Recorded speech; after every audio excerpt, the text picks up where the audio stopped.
Hello my friends, welcome back to my channel. Okay, so today's video is a pretty fun one.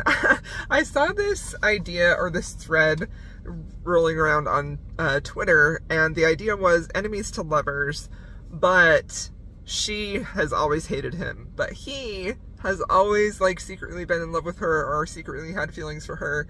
So he presents this front of being an enemy, but really he's secretly in love with her. And like, I love this type of book so much. And the first book that came to mind when I saw this was Restore Me by J.L. Seegers. This is one of my favorite books of all time. It is absolutely beautifully written, and it is deeply emotional and swoony, and just, it's a journey. It's a very long book, but I adored every single page of it, and I think J.L. Seegers is incredibly talented. This book is basically about our heroine Sloane, who is a widow, and she is really trying to come to terms with the loss of her husband, who she dearly loved, and trying to pick up the pieces of her life and move on. She's assigned to work at her job with her dead husband's best friend, who she has always felt like has really been mean to her and hated her, so they're enemies. However, Dominic, the husband's best friend, has always been in love with her from the moment that he met her, but because his best friend is the one who sort of got to her first, he never was able to do anything, so instead of, you know, going after her, he therefore decided that he was going to just try and push her away, and he successfully did that. So the romance develops as they're working on this project, and Sloane starts to see Dominic show a softer side that she wasn't prepared for, in a way that he sort of defends her and protects her, and shows this tenderness that has her questioning, was I wrong about him all this time, and has he had feelings for me all this time? And it's just, it's so beautiful. It's one of my favorite books, and I love it so much. So that book, I think, fits this trope perfectly.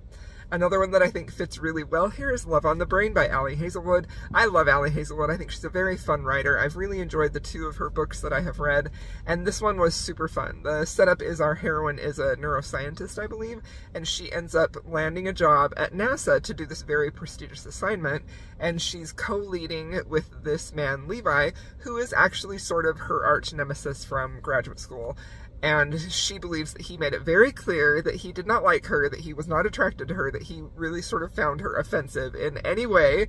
And so she's always sort of felt like, well, he doesn't even like me, and so I hate him. So there's this little, like, butting heads that they often have.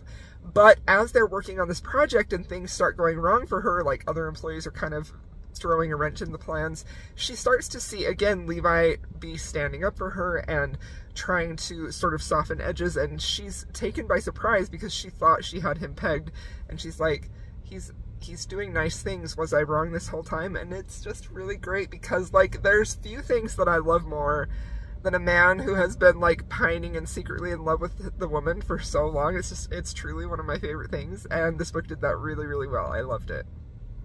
Okay, another book that I think does this really well is Serpent and the Wings of Night. This one is a very popular one right now. It's a fantasy romance going around by Carissa Broadbent, and I loved this book. I thought it was really fun, really great. I loved the setup. The basic premise of this is our heroine is an adopted daughter of a vampire king, and she ends up going into these trials, which are sort of like vampire Hunger Games. And as she's in these trials, she ends up meeting a man from sort of a rival vampire clan, and they end up having to team up to work together, and it feels like she hates him because he is her adopted father's, you know, mortal enemy.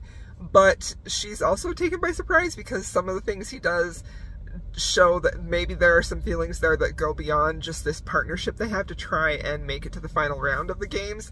There's a lot of political intrigue with the warring vampire factions in here. There's a lot of layers to the couple and why they might not want to be together or how they couldn't be together. I mean, one of them is that she's a human and he's a vampire.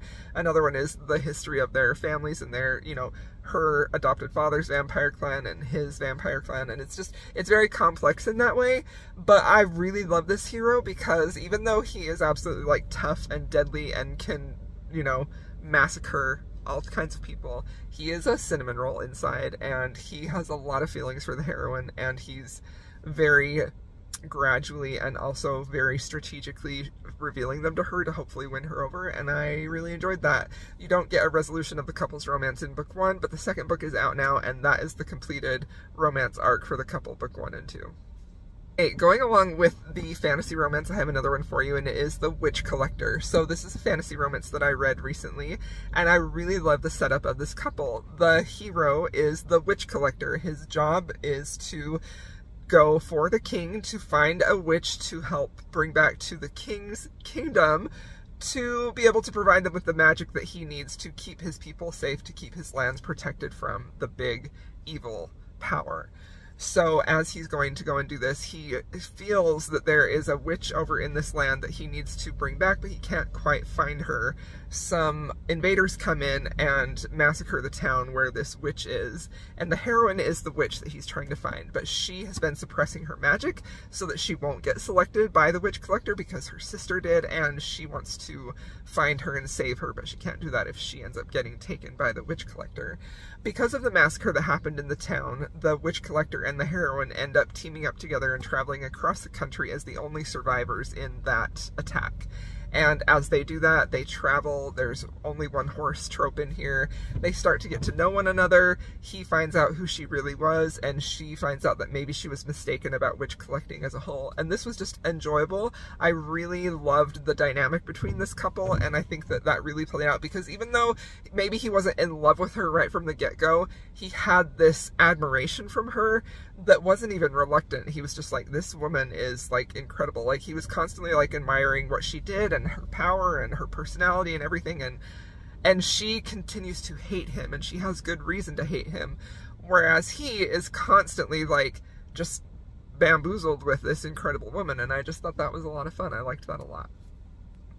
Okay, now we're moving on to a couple of historical romances. One of them is Waking Up with the Duke by Lorraine Heath. I really loved this book. I thought it was so angsty and such an interesting setup, sort of a bonkers setup that only Lorraine Heath can pull off, honestly.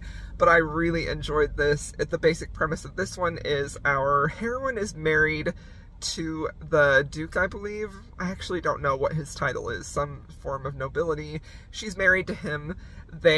She believed they had a marriage that was loving and tender, and she ends up falling pregnant.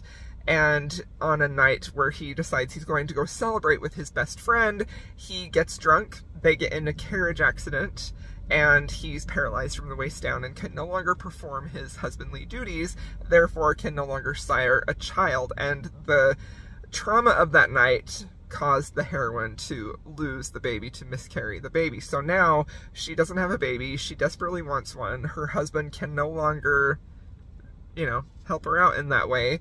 And there's a bunch of devastation here. So enter the best friend who took the husband to go celebrate the upcoming baby that never happened. And the heroine hates him, really, really hates him. However, he has always had really strong feelings for her. And the heroine believes that it is his fault that her husband got in the accident and that caused her to lose the baby. So the Duke, the husband, decides that he cannot bear to see his wife in this emotional turmoil of not being able to have a child, and also not to experience the bedroom arts any longer because he cannot perform. So he sets up a deal that his best friend will basically provide stallion service to his wife, and everything will be taken care of. No complications could happen there, right? So that's the dynamic. Very complicated, very messy, very angsty, and just a ton of fun and super enjoyable. I loved this one very much. Okay, now the last book that I have to recommend is another historical romance, and it is Worth Fighting For by Matilda Matson. This is an incredible, new-to-me historical romance author that I found last year, and this book was so freaking good. I loved it so much. It was so unique on so many levels, very well written, full of longing and tension and angst, and it was just delightful. So this setup is our heroine, who is recently widowed, who was in a marriage where she was very much kept, like, suppressed, and she was not really allowed to be her own person. She was in that type of confining marriage where she had, I mean, no freedom even for a woman at the time. She was very unhappy. Her husband was cruel to her, and finally he passes away. Upon his death, she then takes the money that she had from his death and proceeds to invest and build up this horse breeding operation and racing operation, and becomes extremely successful in there. She is a bit threatening to the men of the ton and the men in the town, so nobody wants to remarry her. So there's the matter of the estate of her passed away husband, like who's going to take care of it, what's going to happen here, because she can no longer do that. So in comes the only surviving relative from America. He's an American man. He comes in here with, I believe it's his 2 younger sisters or younger nieces, 2 young women charges that he brings with him, and he is the one who's going to be the new master of the estate. And he ends up meeting the heroine, the widow, and he is immediately bowled over with her. And she, on the other hand, is very hesitant to acknowledge him, to accept him, to really, you know, she's very wary of him. She doesn't want to trust him. She doesn't know what he's here for. She thinks that he's going to, you know, take away her horse breeding operation and just really do basically what her husband did, which took her entire life's joy away. So she's very wary of him. He doesn't have any plans to do that, and I think because he is an American and he's over here seeing this English woman who is just so independent, so fierce, and so strong, all of those things just like add up in his mind, and he's just like, wow, what a woman, you know? So she's very full of antagonism towards him, and he's meanwhile like, you're really impressive and I have a crush on you. And it's just so great. I love the dynamic. I really love this book, and I think it does fit the bill for enemies, kinda, whereas she doesn't like him and he's sort of been in love with her from the beginning. So there you have it. Those are my recommendations for this trope. It's one of my favorites. If you enjoyed this video, if you made it this far, please feel free to leave me a bird emoji down in the comments. Thank you so much for watching. Please be sure to like and subscribe, and I'll see y'all in my next video.